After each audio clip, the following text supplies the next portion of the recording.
Assalamualaikum warahmatullahi wabarakatuh. Salam sejahtera bagi kita semua. Insyaallah. Swastiastu, namo buddhaya, salam kebajikan. Pada kesempatan kali ini, saya dan rekan saya akan mempresentasikan hasil kerja kami terkait tentang klasifikasi sentimen ulasan produk. Nah, sebelum kita lanjut lebih dalam, saya akan memperkenalkan diri terlebih dahulu. Nama saya Tabal Pamungkas dengan NIM 235 008115. Nama saya Hasbi Muhammad dengan NIM 23500811092. Nama saya Rian Prayana Pasaribu dengan NIM 23500081093. Nama saya Alfi Adriansa dengan NIM 23500811106. Nama saya Razan Hidar Fikri dengan NIM 23500811111. Baik, untuk yang pertama ada deskripsi studi kasus. Proyek ini bertujuan untuk mengembangkan sistem klasifikasi sentimen terhadap urusan produk dalam bahasa Indonesia. Dengan memanfaatkan dataset CRDK ini yang berisi ribuan ulasan pelanggan beserta label sentimennya, yang positif dan negatif. Sistem ini menerapkan pendekatan berbasis deep learning untuk mendeteksi emosi atau opini pengguna secara otomatis. Model yang digunakan adalah long short term memory atau LSTM, sebuah jenis sebuah jenis jaringan saraf tiruan yang unggul dalam memahami data sekuensial seperti teks. Proses dimulai dari pembersihan dan tokenisasi teks, diikuti dengan pembentukan embedding kata, pelatihan model LSTM, dan akhirnya evaluasi performa menggunakan classification report. Hasil akhir menunjukkan bahwa model mampu mengklasifikasikan sentimen dengan cukup baik dan membuka peluang penerapan di bidang e-commerce untuk analisis opini pelanggan secara otomatis. Selanjutnya ada dataset yang kami gunakan.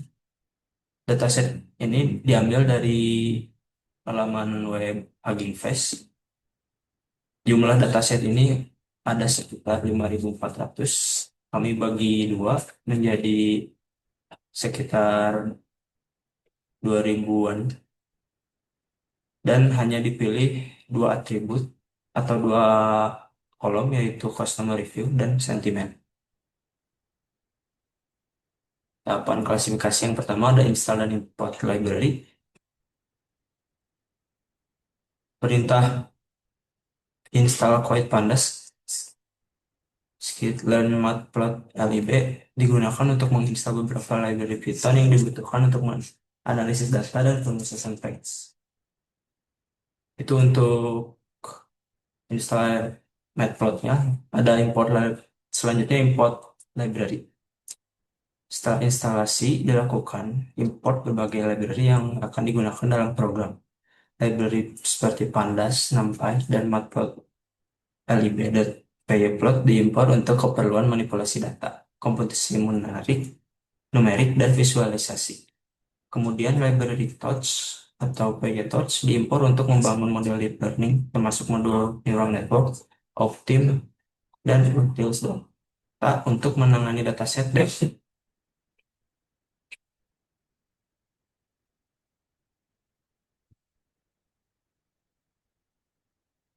Library NLTK diimpor untuk membantu dalam pemrosesan teks. Selain itu, sklearn.model selection, sklearn.preprocessing, dan sklearn.matrix diimpor untuk keperluan pembagian data, pengkodean label, dan evaluasi model.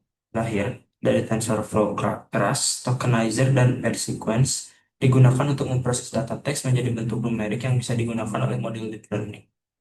Perintah nltk.download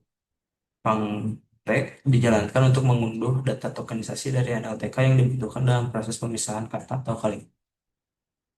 Selanjutnya adalah dataset project ID.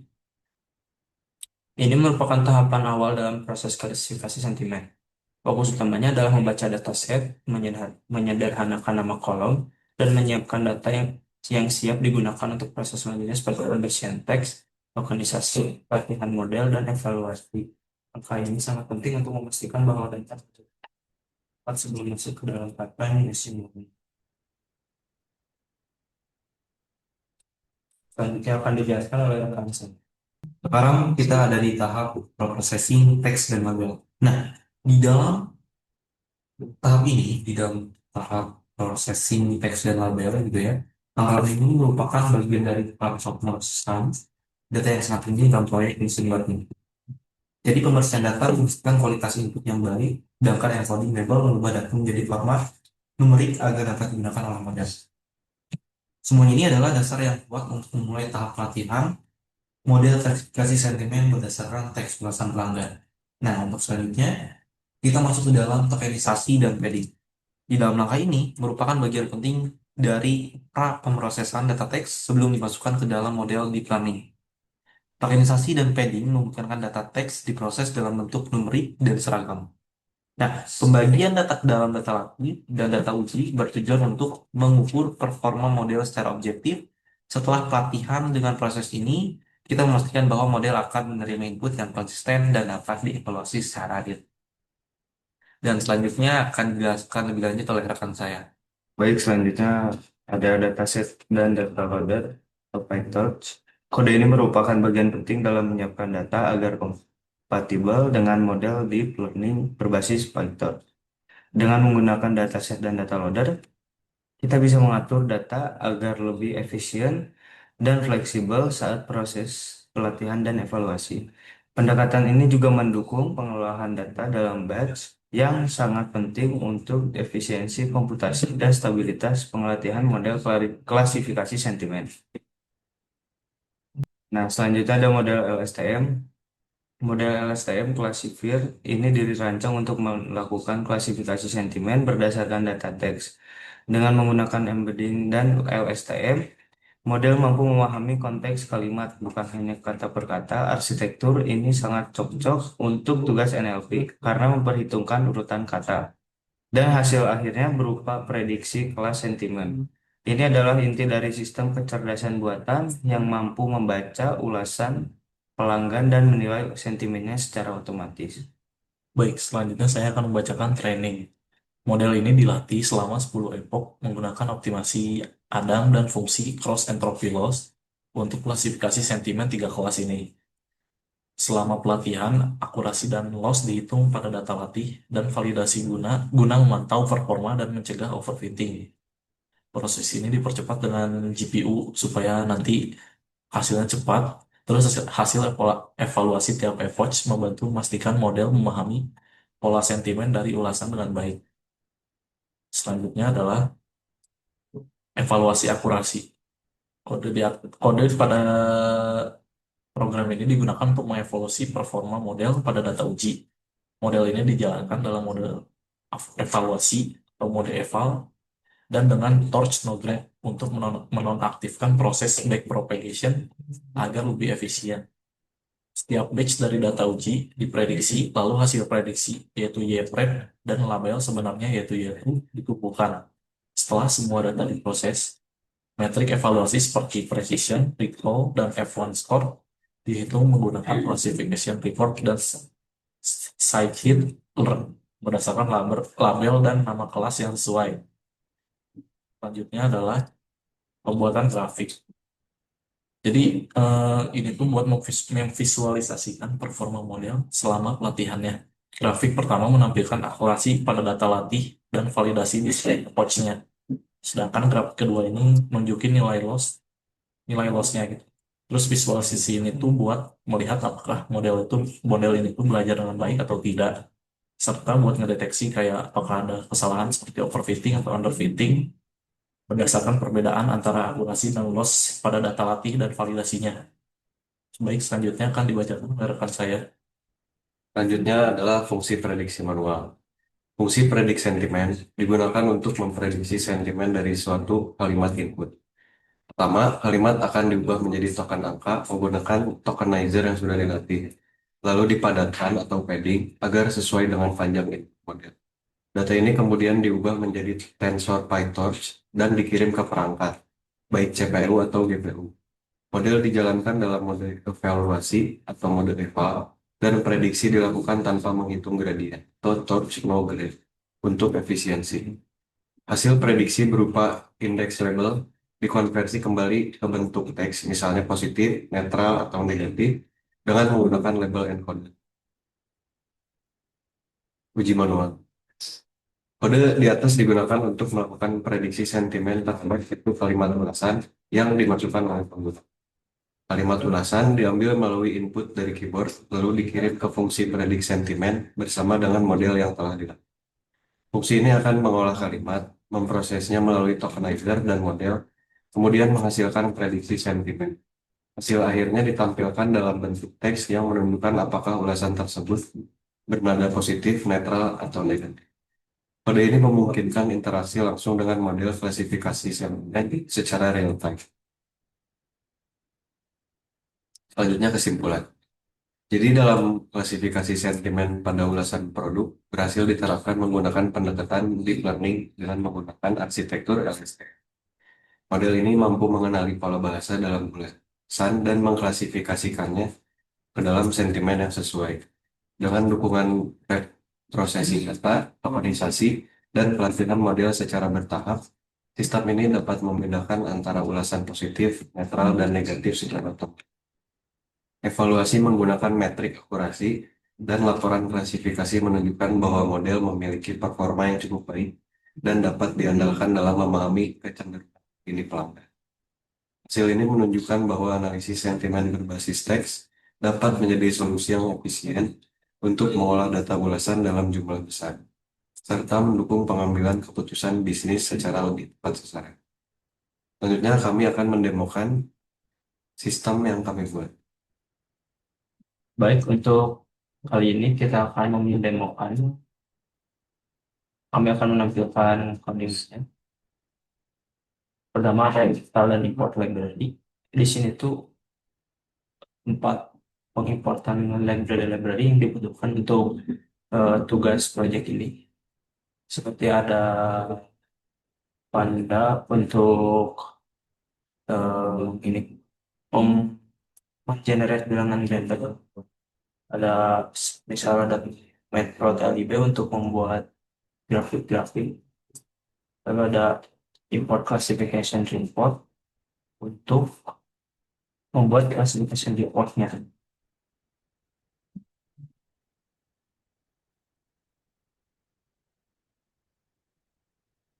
Selanjutnya ada load dataset pendek ID.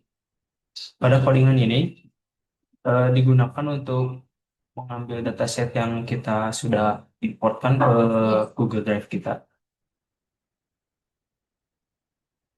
Sini ada pair datasetnya yang ada di Google Drive-nya. Lalu ini itu untuk menamai kembali nama kolom yang ada di dataset menjadi nama kolom yang kita inginkan, seperti customer review diganti menjadi text dan sentiment menjadi label.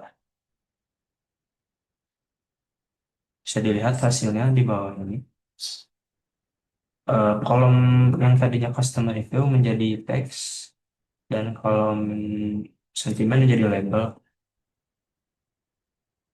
Nah, di sini juga terjadi pemisahan antara dua label, yaitu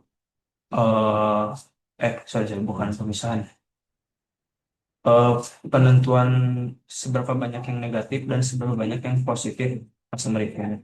Di sini negatifnya ada 2.829, positifnya ada 2.579. Selanjutnya akan dilanjutkan oleh rekan saya. Oke, baik. Sekarang kita masuk ke dalam tahap processing text dan label, yang dimana kita bisa lihat di line yang pertama di sini. Sebentar. Di line pertama, di line pertama ini ya, ini tuh menjelaskan terkait tentang baris ini sangat penting untuk pemercikan data, yang dimana DF ini merupakan data frame yang dimana di dropnya dari sebuah dataset kita mengambil subset teks dan label. Nah, selanjutnya kita melihat dari line 3 itu ada LL label encoder, yang dimana hal ini tuh akan merubah suatu label yang dimana label positif dan negatif akan diganti oleh nomor 0 sama 1. Mungkin secara singkat saja saya akan menjelaskan secara garis besarnya. Langsung lanjut saya ke tokenisasi trading. Deklarasi padding ini gitu ya terdapat maximum words berjumlah 10.000 megabytes dengan panjang sekitar. Nah, organisasi ini akan diinisialisasi oleh Word yaitu langsung yang tadinya data opsi PKN. Nah, berdua di sini di explain, maka penjelasan itu akan di tes seperti itu. Oke, mungkin itu saja saya lanjut ke langsung dua. Selanjutnya dari kita sudah dan nah di sini ada sedikit ini pun memakai fungsi dan di sini kita memakai dari itu di mana teks itu data input dan itu akan informasi. Nah kemudian selanjutnya ada tensor itu mengonversi data ke bentuk tensor yang digunakan kita. Kemudian format tensor mengonversi digunakan sebagai penting dan menentukan klasifikasi format penting. Kemudian itu ada fungsi. Nah di sini itu tuh untuk membuatkan jumlah total data set yang penting untuk tahu berapa banyak kemudian di sini punya ada seleksi di sini fungsinya itu mengambil satu sampel dan sampel berdasarkan indeks X atau juga diperlukan oleh data model untuk menggunakan batch. Selanjutnya di sini kita mendapat space. Di sini kita di sini memberikan seri maksud juga kelas ini mulai ini yang bisa yang di sini dari Python yang merupakan dasar penggunaan model yang valid network. Sini kita memakai inisialisasi dan juga terdapat beberapa size yaitu jumlah kata unik yang didapatkan dari dataset di dimensi vektor untuk kata ini. Kemudian ada itu jumlah unit nilai kemudian ada output jumlah kelas untuk klasifikasi bisa. Sini juga ada layar model ini yang install space layar yang saya untuk memproses urutan data dan juga di sini juga ada batch yang di situ bentuk input ke batch size ya ada full connector setelah mengubah output dari LSTM menjadi bit untuk masing-masing kelas. Kita akan menggunakan sama. Selanjutnya saya akan menjelaskan tentang bagian demo untuk training, evaluasi, dan pembuatan pada training ini. Saya melakukannya sebanyak 10 kali epoch. 10 kali epoch di sini. Di sini untuk menyimpan trainingnya, lalu di sini untuk menghitung akurasi trainingnya, dan ini untuk menghitung validasi dan loss training. Untuk outputnya seperti ini. Awalnya ini kan di 0,7. Nah, semakin ke bawah itu bakal semakin kecil. Nah, terutama di epoch kelima ini nih. Epoch kelima ini dari 4 ke 1.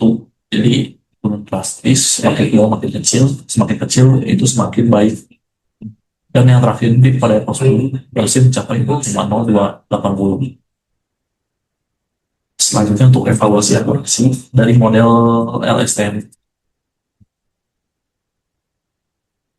di sini yaitu untuk nah, langsung aja ke classification reportnya dari hasil evaluasi akurasinya. Pada precision ini di negatif ini ada hasilnya yaitu sebanyak 93%, lalu yang positif itu dari 91%. Lalu pada recall-nya ini yang berhasil tebaknya itu sebanyak 91% dan positif positif. Untuk F1 score-nya untuk F1 score rata-rata dari kedua precision dan recall ini itu 92% untuk keduanya. Negatif dan positif itu 92%. Satu ini untuk grafiknya ini langsung aja ke hasilnya. Nah, pada di 0,5 ini grafiknya ini maju sampai kedua, nah keduanya langsung berjaya ke 0,9 yang hati angka 1. Lalu pada yang training akurasinya ini hati angka 1. Dan untuk validasinya di angka 9 lebih 0,9. Validation loss 0,7 ini dimulai dari 0,7 jadi pada odds keempat kurang ini udah berubah ke bawah. Itu validation loss-nya ini berada di 0,3. Untuk training loss-nya ini berada di 0,0 sekian.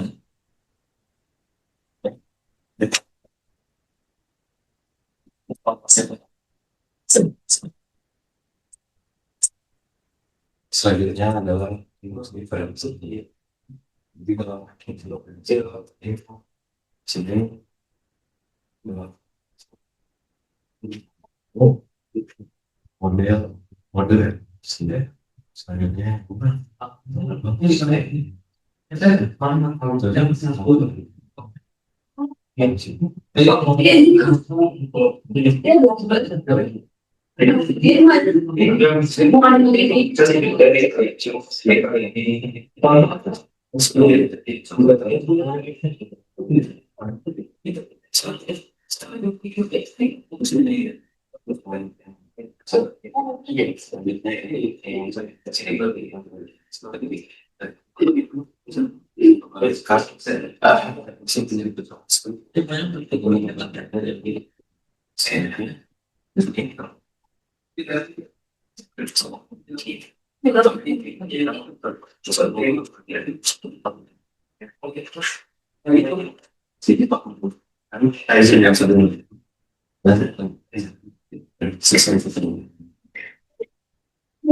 Oke, itu tadi presentasi atau pemaparan. Maaf apabila dalam penyampaian kami yang berarti untuk mengasih materi yang belum paham. Akhir kata dari saya, sekian dan terima kasih.